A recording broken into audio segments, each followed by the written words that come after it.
L'année est 1998. Imagine que tu es le nouveau président du Venezuela.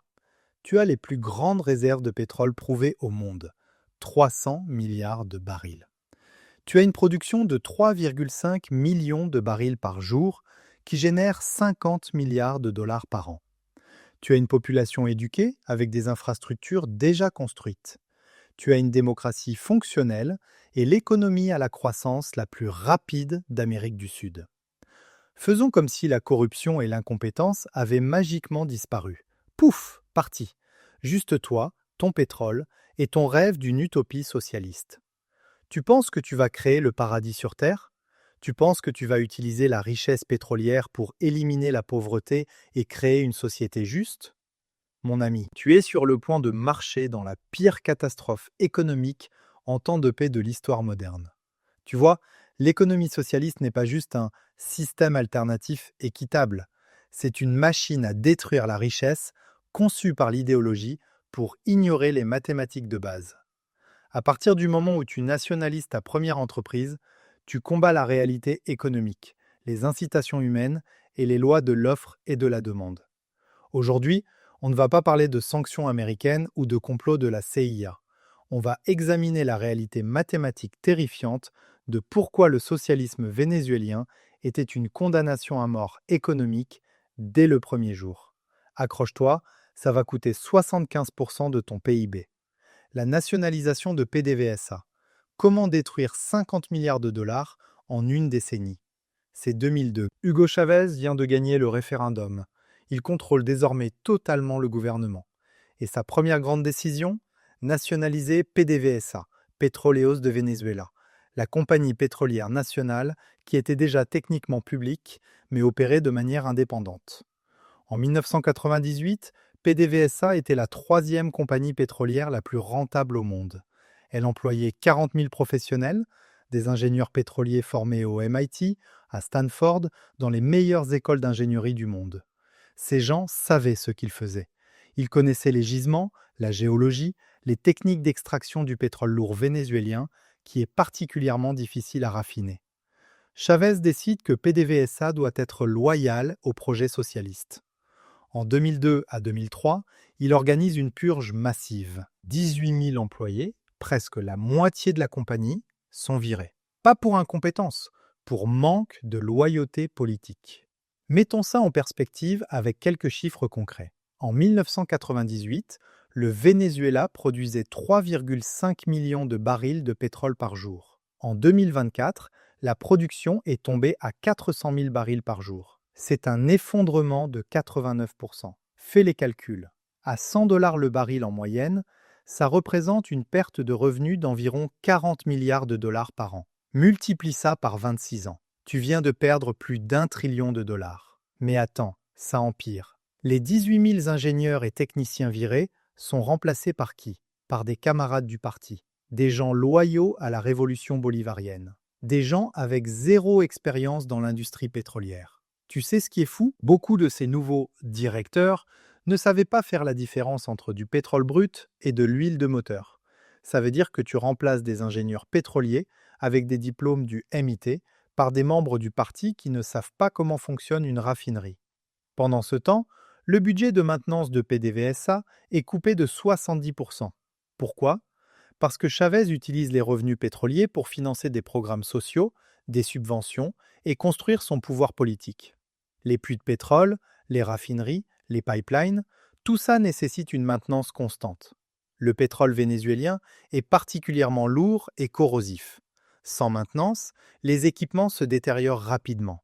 Résultat, les puits s'effondrent, les raffineries tombent en panne, la production entre en chute libre. Pense-y une seconde. Tu as la plus grande réserve de pétrole au monde et tu es en train de détruire ta capacité à l'extraire. C'est comme hériter d'une mine d'or et décider de remplacer tous les mineurs expérimentés par des gens qui n'ont jamais tenu une pioche, puis couper le budget d'entretien des tunnels.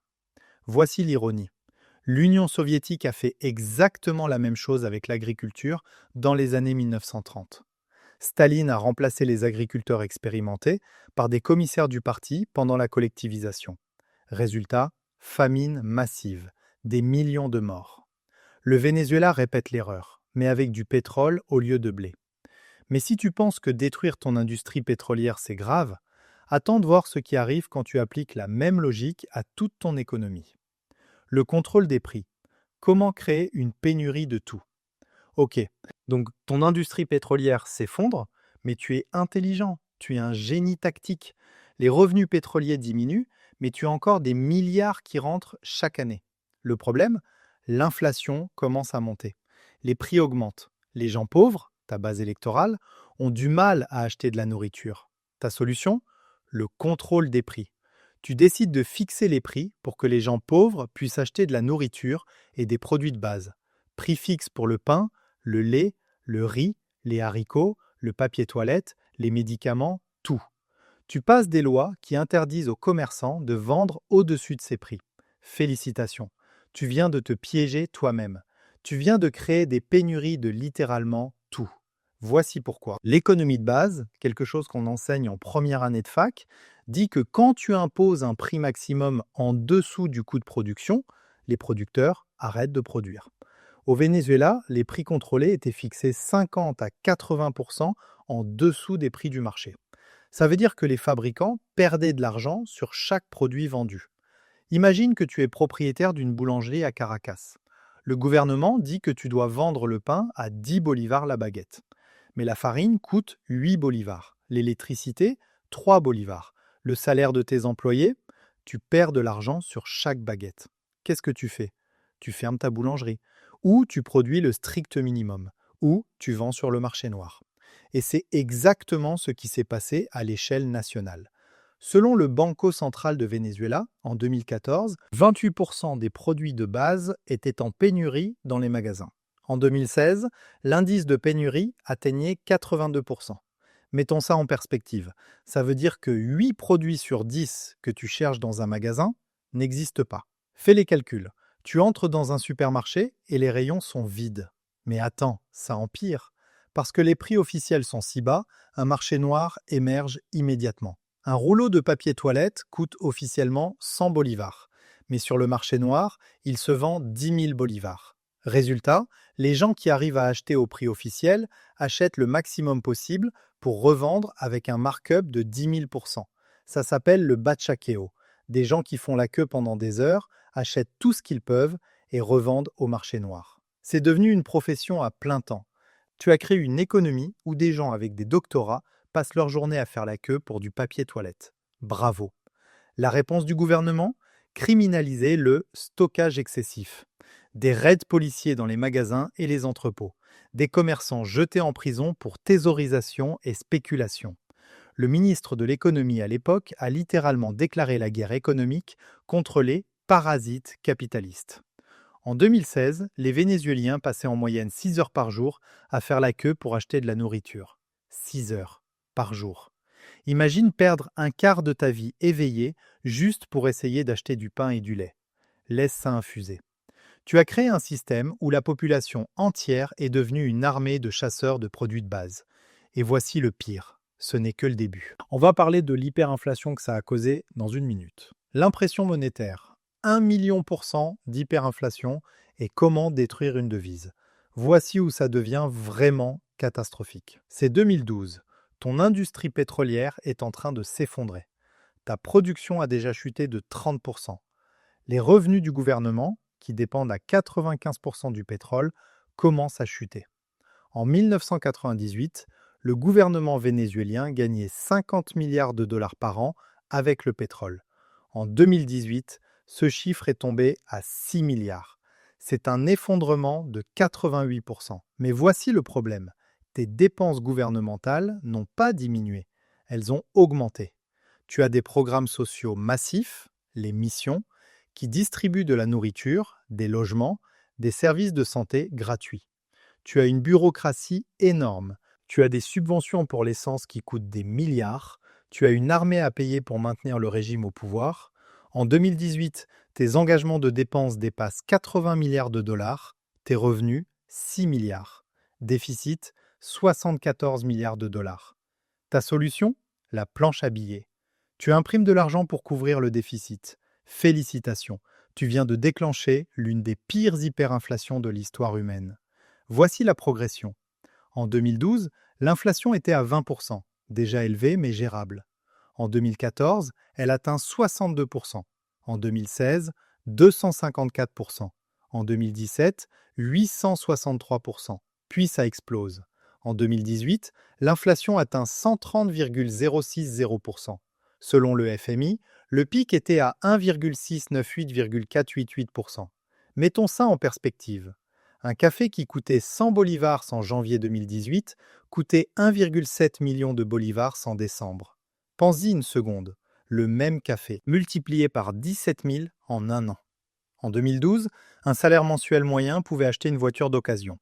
En 2018, ce même salaire pouvait acheter 2 œufs. 2 œufs. Ça veut dire que ton argent n'est pas en train de perdre de la valeur. Il s'évapore en temps réel. La devise elle-même est devenue une blague. Le gouvernement a dû effacer des zéros de la monnaie à répétition. En 2008, ils ont enlevé 3 zéros. 1000 anciens bolivars égale un nouveau bolivar. En 2018, ils ont enlevé 5 zéros supplémentaires. En 2021, encore 6 zéros. Total, 14 zéros enlevés du bolivar. Fais les calculs. 1 trillion de bolivars de 2008 vaut maintenant 1 centime. Ton argent n'a littéralement plus de valeur. Les Vénézuéliens payaient leurs courses avec des sacs de billets, des brouettes de cash. Il y a des photos de gens pesant l'argent au lieu de le compter, parce que c'était plus rapide. Une pile de billets de 100 000 bolivars pesait plus lourd que les courses qu'elle pouvait acheter. Tu sais ce qui est vraiment fou? Le Venezuela devait importer de l'argent physique parce que la banque centrale ne pouvait pas imprimer assez vite pour suivre l'inflation. Ils importaient des billets imprimés en Allemagne, en Suisse, au Royaume-Uni. Tu es en train de faire imprimer ta monnaie de singe à l'étranger parce que ta propre planche à billets ne peut pas suivre le rythme de ta propre destruction monétaire. Bienvenue dans l'hyperinflation moderne. Historiquement, seulement 2 pays avaient dépassé le Venezuela, l'Allemagne de Weimar en 1923 et le Zimbabwe en 2008. Le Venezuela les a battus tous les deux. Records mondiaux de destruction monétaire. Laisse ça infuser. Tu avais les plus grandes réserves de pétrole au monde et tu as réussi à créer une monnaie plus inutile que celle du Zimbabwe de Mugabe. Et voici le pire, pendant que ta monnaie s'effondrait, tu avais un autre problème mortel. Petite pause, si tu apprécies cette analyse brutale de catastrophes économiques, abonne-toi. On couvre l'économie géopolitique, les effondrements de systèmes et pourquoi les nations échouent chaque semaine. Aussi, dis-moi dans les commentaires, si tu étais un Vénézuélien en 2015 avec une famille, est-ce que tu resterais pour essayer de survivre ou est-ce que tu fuirais vers la Colombie, même sans argent ni plan? Spoiler, 7,7 millions de personnes ont choisi l'option 2 et on va voir pourquoi dans une seconde. Continuons. L'exode. 20% de ta population fuit le pays. 7,7 millions de Vénézuéliens ont fui le pays entre 2014 et 2024. C'est 20% de la population entière. Mettons ça en perspective. C'est l'équivalent de 13 millions de Français quittant la France. C'est l'équivalent de 66 millions d'Américains abandonnant les États-Unis. C'est la plus grande crise migratoire de l'histoire de l'Amérique latine. Plus grande que les guerres civiles d'Amérique centrale, plus grande que n'importe quelle crise précédente dans l'hémisphère. Et ce ne sont pas des gens aléatoires qui partent, c'est une fuite des cerveaux massive. Les médecins, les ingénieurs, les professeurs, les techniciens qualifiés. En 2010, le Venezuela avait 65 000 médecins. En 2020, il en restait environ 18 000. C'est 73% des médecins qui ont fui. Le niveau d'éducation moyen des réfugiés vénézuéliens est plus élevé que celui des pays qui les accueillent. Où sont-ils allés? Colombie, 2,5 millions. Pérou, 1,5 million. Chili, Équateur, Brésil, Argentine, États-Unis. Ils marchent, ils prennent des bus, ils vendent tout ce qu'ils ont pour un billet. Tu as créé une économie où être médecin avec 10 ans d'expérience te donne le choix entre gagner 5 $ par mois à Caracas ou laver des voitures à Bogota pour 300 $ par mois. Fais les calculs. Un médecin qualifié gagne plus en lavant des voitures dans un pays étranger qu'en pratiquant la médecine dans son propre pays. Voici ce qui se passe quand 20% de ta population part. Ta base fiscale s'effondre. Les travailleurs qualifiés partent, donc les recettes fiscales chutent. Les services publics se dégradent encore plus. Ça crée une spirale, plus de gens partent, moins de revenus, services encore pire, encore plus de gens partent. Les histoires réelles sont déchirantes. Des familles marchant 1000 km vers la Colombie. Des professionnels vendant tout, télévision, meubles, bijoux de famille, pour se payer un ticket de bus. Des enfants abandonnés à des orphelinats parce que les parents ne pouvaient pas les nourrir et voulaient qu'ils aient au moins une chance de survie. Selon l'ONU, en 2019, 96% des ménages vénézuéliens vivaient sous le seuil de pauvreté.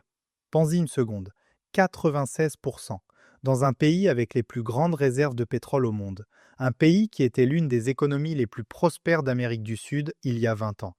Tu as créé une situation où rester signifie regarder tes enfants avoir faim. Partir signifie tout abandonner, ta maison, ta carrière, ta famille étendue, et marcher vers un pays étranger où tu n'as aucune garantie de travail, aucun logement, rien. 7,7 millions de personnes ont choisi l'option 2. C'est un référendum dévastateur sur ton système économique. Mais perdre 20% de ta population n'est même pas le pire. Parce que pendant que tes meilleurs et plus brillants partaient, un autre effondrement se déroulait. L'effondrement agricole. Comment transformer le grenier à blé en zone de famine. Dans les années 1990, le Venezuela était autosuffisant en nourriture. Il produisait assez de viande, de légumes, de céréales pour nourrir sa population. Il exportait même certains produits agricoles. Puis vient la révolution bolivarienne. Entre 2007 et 2012, Chavez exproprie 6 millions d'hectares de terres agricoles. Il nationalise des entreprises de transformation alimentaire, Cargill, Polar, des dizaines d'autres. L'idée?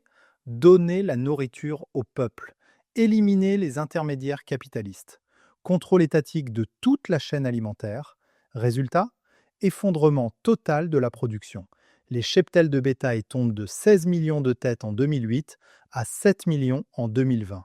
C'est une perte de 56%. La production de café s'effondre de 70%, le sucre de 85%, le maïs de 60%. Mettons ça en perspective. En 1990, le Venezuela importait 20% de sa nourriture. En 2018, il importait plus de 80%. Mais voici le problème. Tu n'as plus d'argent pour payer ces importations. Tes revenus pétroliers se sont effondrés, personne ne te prête. Tu ne peux pas acheter de nourriture à l'étranger. Résultat, crise de malnutrition massive. En 2017, l'enquête nationale a montré que le Vénézuélien moyen avait perdu 11 kilos de poids corporel. On a appelé ça le régime Maduro.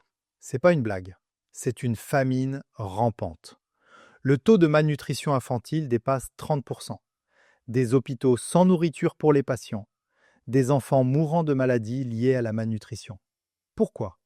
Pourquoi les fermes nationalisées ont échoué? Parce que tu as remplacé des ingénieurs agronomes et des agriculteurs expérimentés par des appointés politiques qui ne savaient rien de l'agriculture. Les fermes nationalisées produisaient 20% de leur production d'avant la prise de contrôle. Pourquoi? Pas d'expertise en gestion. Pas d'investissement dans l'équipement ou les semences. Pas de maintenance des systèmes d'irrigation. Les travailleurs venaient chercher leur salaire, pas pour être productifs. Quand il n'y a pas d'incitation au profit, il n'y a pas d'incitation à l'efficacité. Je veux entendre les agriculteurs et les ingénieurs agronomes français qui regardent ça. Si le gouvernement nationalisait votre ferme ou votre entreprise agroalimentaire demain et vous remplacez par quelqu'un sans expérience mais avec une carte du parti, combien de temps avant que la production s'effondre? Dis-moi dans les commentaires. Voici l'ironie. Tu as nationalisé les fermes pour donner la nourriture au peuple. Résultat, le peuple n'a plus de nourriture. Bienvenue dans l'économie socialiste où chaque solution crée un problème pire que celui qu'elle était censée résoudre. Selon l'organisation caritative Caritas, en 2017, 87% des ménages n'avaient pas les moyens d'acheter assez de nourriture.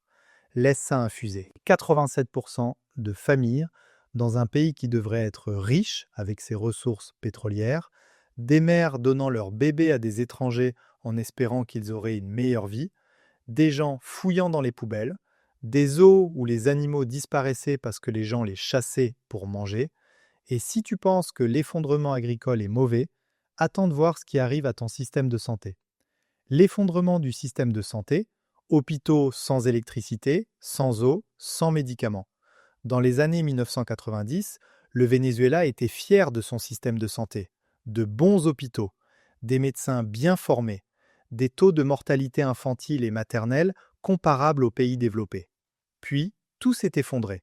Entre 2008 et 2016, la mortalité infantile a augmenté de 63%, la mortalité maternelle de 148%. Des maladies qu'on croyait éradiquées sont revenues. Les cas de malaria ont augmenté de 1000%. En 2018, l'état des hôpitaux vénézuéliens, 76% manquaient régulièrement d'eau courante. 88% avaient des pannes électriques. 79% n'avaient pas de fourniture de base. Pas de gants, pas de gaz, pas de savon. 93% manquaient de médicaments. Laisse ça infuser. 93% des hôpitaux sans médicaments. Des chirurgies effectuées à la lumière de lampes torches pendant les pannes de courant. Des patients à qui on demandait d'apporter leurs propres seringues, leurs propres fils pour les points de suture. Des familles lavant et réutilisant des gants chirurgicaux. Des patients atteints de cancer mourant parce qu'il n'y avait pas de médicaments de chimiothérapie. Les médecins, ceux qui n'avaient pas encore fui, gagnaient entre 5 et 20 dollars par mois. Mettons ça en perspective. En 2018, le salaire mensuel d'un médecin ne pouvait pas acheter 1 kilo de fromage. Un seul kilo. Pourquoi? Pourquoi le système de santé s'est-il effondré?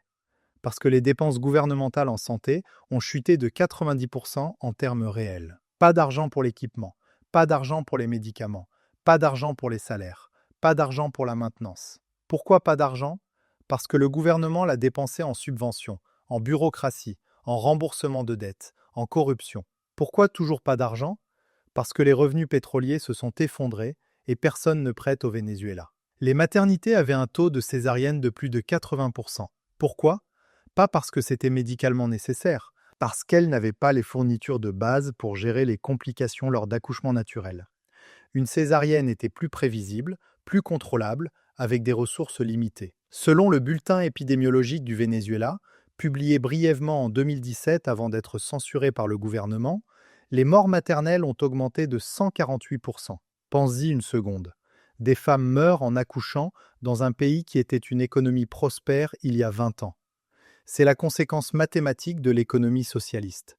Tu détruis la production, tu détruis les revenus, tu détruis tout ce qui dépend de ces revenus. Le système de santé, l'éducation, les infrastructures, tout. 73% des médecins ont fui le pays. Ceux qui restent travaillent dans des conditions du 19e siècle. Le mythe des sanctions, pourquoi l'économie était déjà morte. Ok, parlons de l'éléphant dans la pièce. La défense standard du régime de Maduro, les sanctions américaines ont détruit l'économie vénézuélienne. Faux. L'économie était déjà en chute libre. Voici la chronologie que personne ne mentionne. L'effondrement du PIB vénézuélien a commencé en 2013. Les premières sanctions pétrolières significatives, août 2017. Entre 2013 et 2017, avant les sanctions, l'économie vénézuélienne avait déjà perdu 35% de son PIB. Réfléchis encore, un tiers de l'économie s'est évaporé avant que les sanctions n'entrent en vigueur. Détaillons les sanctions. Entre 2014 et 2016, les États-Unis n'ont imposé que des sanctions individuelles, ciblant des officiels spécifiques du régime, pas l'économie. En 2017, sanctions financières, interdiction pour le Venezuela d'émettre de nouvelles dettes aux États-Unis. En 2019, sanctions pétrolières, interdiction pour les entreprises américaines de faire affaire avec PDVSA. Mais voici le truc. La production de PDVSA s'était déjà effondrée de 60% avant 2019. Les sanctions n'ont pas causé ça. La mauvaise gestion, la purge des ingénieurs, le manque de maintenance, tout ça a causé l'effondrement. Comparons avec d'autres pays sous sanctions. Cuba est sous embargo américain depuis plus de 60 ans. A-t-il perdu 75% de son PIB? Non. L'Iran est sous sanctions depuis 1979. A-t-il perdu 75% de son PIB? Non. La Corée du Nord est sous sanctions massives depuis des décennies. A-t-elle perdu 75% de son PIB? Non. Le Venezuela a perdu 75% avec une période de sanctions minimale. Mettons ça en perspective avec les chiffres réels. PIB du Venezuela en 2013 au pic, 482 milliards de dollars. PIB en 2017, avant les sanctions pétrolières, 315 milliards. C'est une perte de 35%. PIB en 2020, 120 milliards. Perte totale, 75%. Fais les calculs. Le Venezuela a perdu plus de PIB avant les sanctions que pendant. Les vraies causes de l'effondrement. La mauvaise gestion de PDVSA a tué la production. Le contrôle des prix a créé des pénuries. L'impression monétaire a créé l'hyperinflation. Les nationalisations ont détruit les industries. La fuite des cerveaux a enlevé l'expertise. Les sanctions ont aggravé une mauvaise situation, peut-être 15 à 20% de l'impact. Mais elles n'ont pas causé l'effondrement de 80% plus. Si les sanctions détruisaient le Venezuela, pourquoi n'ont-elles pas détruit Cuba ou l'Iran au même degré? Selon les données du FMI, le Venezuela, entre 2013 et 2017, avant les sanctions pétrolières, le Venezuela avait déjà perdu plus de PIB que l'Allemagne n'en a perdu pendant la Grande Dépression. Pense-y une seconde. Sans sanctions majeures, juste avec une mauvaise gestion économique pure. Ce n'est pas politique, c'est mathématique. L'économie socialiste a créé des structures d'incitation qui garantissaient l'effondrement. Les sanctions sont devenues le bouc émissaire pratique, mais la causalité est claire dans les données. La réalité de l'économie socialiste, pourquoi c'était inévitable? Voici la vérité que personne ne veut entendre. Le Venezuela prouve que l'économie socialiste ne peut mathématiquement pas fonctionner. C'est pas de l'idéologie, c'est de la logique économique de base. Le problème des incitations. Dans la propriété privée, le motif du profit pousse à l'efficacité. Tu gagnes de l'argent en produisant mieux, moins cher, plus vite. Dans la propriété étatique, il n'y a pas de motif de profit, il n'y a donc pas d'incitation à l'efficacité. Résultat, la production chute, la qualité baisse, l'innovation s'arrête. Le problème du calcul économique. Hayek et Mises l'ont expliqué il y a un siècle.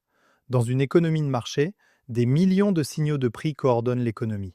Le prix du blé monte, les agriculteurs plantent plus de blé. Le prix de l'acier baisse, les constructeurs utilisent plus d'acier. Dans la planification centrale, le gouvernement devine sans ces signaux de prix. L'exemple vénézuélien.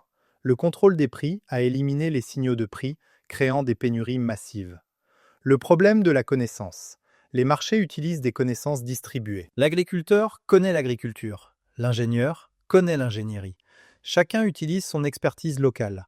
La planification centrale suppose que l'autorité centrale sait tout. L'exemple vénézuélien. Les loyalistes du parti ont remplacé les experts de l'industrie, causant l'effondrement. Le piège de l'économie politique. Les revenus chutent, donc le gouvernement imprime de l'argent, causant l'inflation. Il ne peut pas arrêter d'imprimer parce que ça nécessiterait de couper les subventions. Il ne peut pas couper les subventions parce qu'il perdrait le soutien politique. Résultat, spirale mortelle d'hyperinflation. Le pattern historique est clair. URSS, effondré. Chine de Mao, famine massive, puis passage au marché. Cuba, pauvreté permanente. Venezuela, perte de 75% du PIB. Taux d'échec, 100%. Voici la vérité brutale. L'économie socialiste n'est pas une mauvaise politique qui a besoin d'être affinée. C'est une impossibilité mathématique qui ignore la nature humaine et la loi économique. Le Venezuela avait tous les avantages. Le pétrole, l'éducation, les infrastructures, la démocratie, et il s'est quand même effondré parce que le système lui-même est conçu pour échouer. Tu ne peux pas ignorer les incitations, tu ne peux pas ignorer le calcul économique, tu ne peux pas ignorer la connaissance distribuée. Quand tu essaies, tu obtiens le Venezuela. Donc récapitulons l'économie vénézuélienne. 1. Tu nationalises ton industrie pétrolière et la production s'effondre de 89% parce que tu as remplacé les ingénieurs par des camarades du parti. 2. Tu imposes le contrôle des prix et tu crées des pénuries de tout parce que personne ne peut se permettre de produire à perte. 3. Tu imprimes de l'argent pour couvrir ton déficit et tu crées 1 million % d'hyperinflation qui détruit complètement ta monnaie. 4. 20% de ta population, 7,7 millions de personnes, fuient le pays, prenant tes médecins, ingénieurs et talents avec eux. 5. Tu nationalises les fermes et ta production alimentaire s'effondre de 60 à 85%, créant la malnutrition massive. 6. Ton système de santé s'effondre complètement, les morts maternelles augmentent de 148% et les hôpitaux n'ont ni électricité ni médicaments. Septembre, tu perds 75% de ton PIB, la pire catastrophe économique en temps de paix de l'histoire moderne. L'économie socialiste n'est pas un système alternatif équitable. C'est une machine mathématique à détruire la richesse qui ignore les incitations de base, le calcul économique et la nature humaine. Le Venezuela n'a pas échoué à cause de malchance, de sanctions ou de sabotage. Il a échoué parce que le socialisme économique est une forteresse construite sur du sable. Peu importe combien de pétrole tu as en dessous, les fondations vont s'effondrer. Donc à tous les idéalistes qui regardent cette vidéo et pensent «ça pourrait marcher ici si c'est bien fait», ne le faites pas. Pas parce que c'est immoral, pas parce que c'est autoritaire, mais parce que c'est mathématiquement impossible. Et vous allez perdre 75% de votre richesse nationale, voire 20% de votre population fuir et condamner des millions à la pauvreté. C'est ça la réalité de l'économie vénézuélienne. C'est la preuve ultime que tu ne peux pas ignorer les lois économiques sans payer le prix. Et ce prix est la destruction totale de ta nation. Si tu apprécies cette analyse approfondie et sans concession de la catastrophe économique vénézuélienne, fais-moi une faveur. Clique sur le bouton j'aime. Ça aide l'algorithme plus que tu ne le penses. Et abonne-toi si tu veux voir plus de vidéos où on décortique la réalité mathématique brutale de l'économie, de la géopolitique et pourquoi les systèmes économiques échouent. Je veux connaître ton avis. Est-ce que le socialisme pourrait fonctionner avec les bonnes personnes au pouvoir? Ou est-ce que c'est fondamentalement impossible, peu importe qui est en charge? Laisse ta réponse dans les commentaires. Je lis tous les meilleurs. Merci d'avoir regardé et reste prudent.